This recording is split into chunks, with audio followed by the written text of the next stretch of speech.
Hello everyone, how you all. उम्मीद करता हूँ कि आपका इंग्लिश लर्निंग का सफर सही जा रहा होगा। एक और खुराक के साथ मैं आपका टीचर अश्विनी फिर से वापस आया हूँ हमारे योर इंग्लिश टीचर की वीडियो सीरीज में। और अपना आज का वीडियो शुरू करने से पहले एक कन्फेशन मैं करना चाहता हूँ। कन्फेशन ये है कि इस तरीके से कैमरा की तरफ देखकर जब रिकॉर्डिंग चल रही होती है तब एक लेक्चर डिलीवर करना काफी मुश्किल जॉब है। क्लासरूम में बहुत सारे बच्चे होते हैं, उन्हें पढ़ाना बहुत आसान है। मैं काफी टाइम से वो करता आ रहा हूँ। It's really a very comfortable job. लेकिन कैमरा में एक तरफ देख के बोलना और फोकस भी रखना कि बोलना क्या है, it's bit complicated, bit complex. कई रीटेक लगते हैं हमारे और बाद में काफी एडिटिंग भी करनी पड़ती है इन वीडियोस की। अच्छी खासी मेहनत लग जाती है, अच्छा खासा मुश्किल काम हो जाता है हमारे लिए, लेकिन करना है तो करना है। और मैं क्यों आपको ये बता रहा हूँ, ताकि आप लोग ये समझ पाए कि इतनी मेहनत अगर टीचर्स कर रहे हैं तो हमें भी मेहनत करनी चाहिए। और मैं भी चाहता हूँ कि ये मेहनत हमारी वसूल हो और आप इन वीडियोस को देखें और इनसे कुछ ज़्यादा अच्छे से इंग्लिश को सीख पाएं। आज के वीडियो में मैं बात करने वाला हूँ बैकबोन और रूट की। जी हाँ, ये दो शब्द पहले मैं एक्सप्लेन कर देता हूँ आपको, बाद में मैं इंग्लिश में इन दोनों शब्दों को कैसे यूज कर रहा हूँ ये भी समझाऊंगा। रूट यानी कि जड़, जो कि एक पेड़ या एक पौधे को खड़ा करती है। बिना जड़ के पेड़ या पौधा खड़ा नहीं हो सकता। और बैकबोन जो कि एक जानवर या इंसान को खड़ा रखती है। इसके बगैर ना ही इंसान खड़ा रह पाएगा, ना ही कोई जानवर, यानी कि रीढ़ की हड्डी। ऐसे ही इंग्लिश लैंग्वेज के बड़े बड़े सेंटेंसेस भी रूट या बैकबोन के सहारे खड़े होते हैं। और वो रूट बैकबोन क्या है, वो कहाँ होती है, वो किस तरीके से काम करती है, यही मैं आपको इस वीडियो में समझाने वाला हूँ। और मैं ये गारंटी देता हूँ कि अगर आपने ये कॉन्सेप्ट अच्छे से समझ लिया तो आपको किसी भी लेवल पे इंग्लिश के बेहतरीन बड़े सेंटेंसेस बनाने में कोई भी दिक्कत नहीं आएगी, चाहे आप लिखने की बात करें या आप बोलने की बात करें। चलिए शुरू करते हैं। सेंटेंस बैकबोन यानी कि सेंटेंस की रीढ़ की हड्डी। How to make long sentences, कैसे एक सेंटेंस को बड़ा किया जा सकता है, एक रूट सेंटेंस को बड़ा किया जा सकता है। तो बेसिकली इसके अंदर जो सबसे अहम चीजें होती हैं वो हैं who, what, where, when, how and why. और इसमें जो बैकबोन है वो होती है हु एंड व्हाट, और जो दूसरी डिटेल्स रहती हैं वो होती हैं वेयर, व्हेन, हाउ, व्हाई। अब इसका मतलब मुझे आपको समझाने की जरूरत नहीं है। हु यानी किसने किया, व्हाट क्या किया, वेयर कहाँ किया, व्हेन कब किया, हाउ कैसे किया, और व्हाई क्यों किया। जरूरी नहीं कि ये सारी चीजें पास्ट में हैं, ये फ्यूचर में भी हो सकता है। कौन करेगा, क्या करेगा, कब करेगा, कैसे करेगा, कहाँ करेगा, क्यों करेगा। तो ये हिस्से होते हैं जिनसे एक सेंटेंस बड़ा होता है। लेकिन इसमें सबसे बेसिक, सबसे अहम हिस्सा है हु और व्हाट वाला। एक उदाहरण से समझते हैं इस बात को। मैं कल अपने पिताजी के साथ एक शादी समारोह के लिए दिल्ली गया था। अब अगर मैं उन हिस्सों की बात करूं तो देखिए, कौन गया था, मैंने किया क्या, मैं दिल्ली गया। मैं किस लिए गया, एक शादी समारोह अटेंड करने के लिए गया। मैं कब गया, मैं कल गया।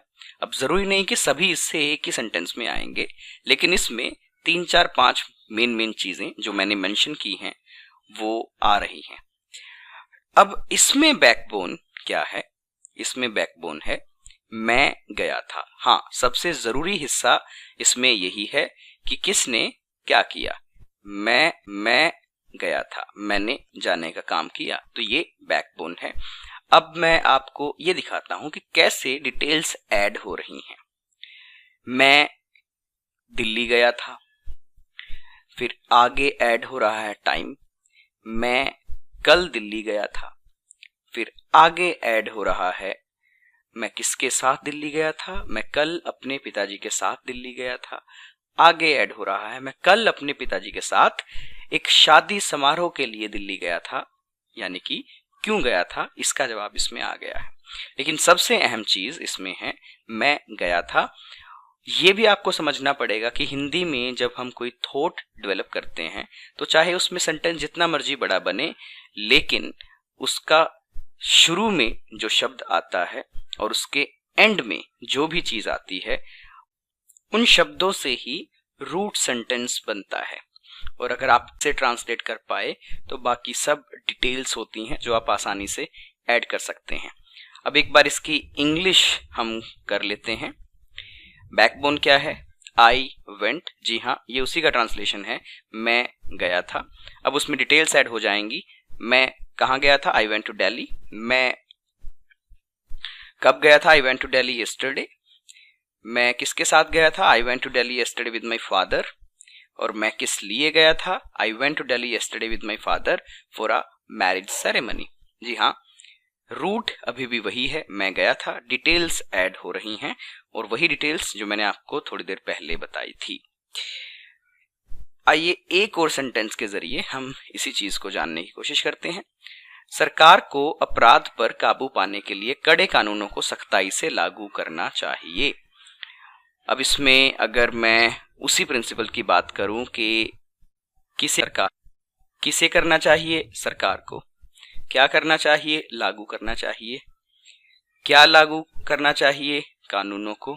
किस तरह लागू करना चाहिए? सख्ताई से लागू करना चाहिए।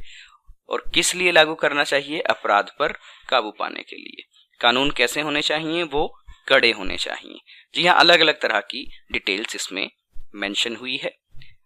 अब इसमें जो बैकबोन है, जो रूट है, वो है सरकार को लागू करना चाहिए और बाकी सब डिटेल्स हैं। सरकार को सख्ताई से लागू करना चाहिए, सरकार को कड़े कानूनों को सख्ताई से लागू करना चाहिए, सरकार को अपराध पर काबू पाने के लिए कड़े कानूनों को सख्ताई से लागू करना चाहिए। अब इसका इंग्लिश ट्रांसलेशन कैसे होगा?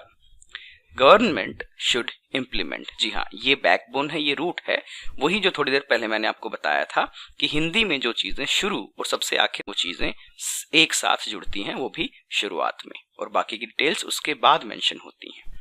Government should strictly implement.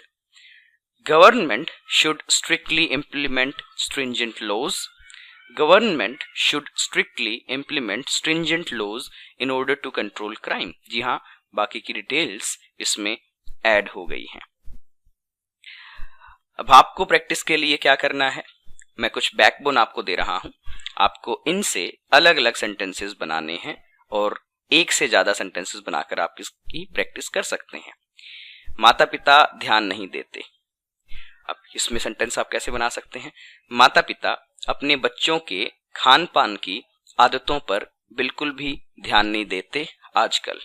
इसमें डिटेल्स ऐड हो जाएंगी। भारत बन सकता है। भारत 2025 तक एक विकसित देश बन सकता है। तुम्हें मेहनत करनी चाहिए। तुम्हें अच्छा परफॉर्म करने के लिए अपनी पढ़ाई पर कड़ी मेहनत करनी चाहिए।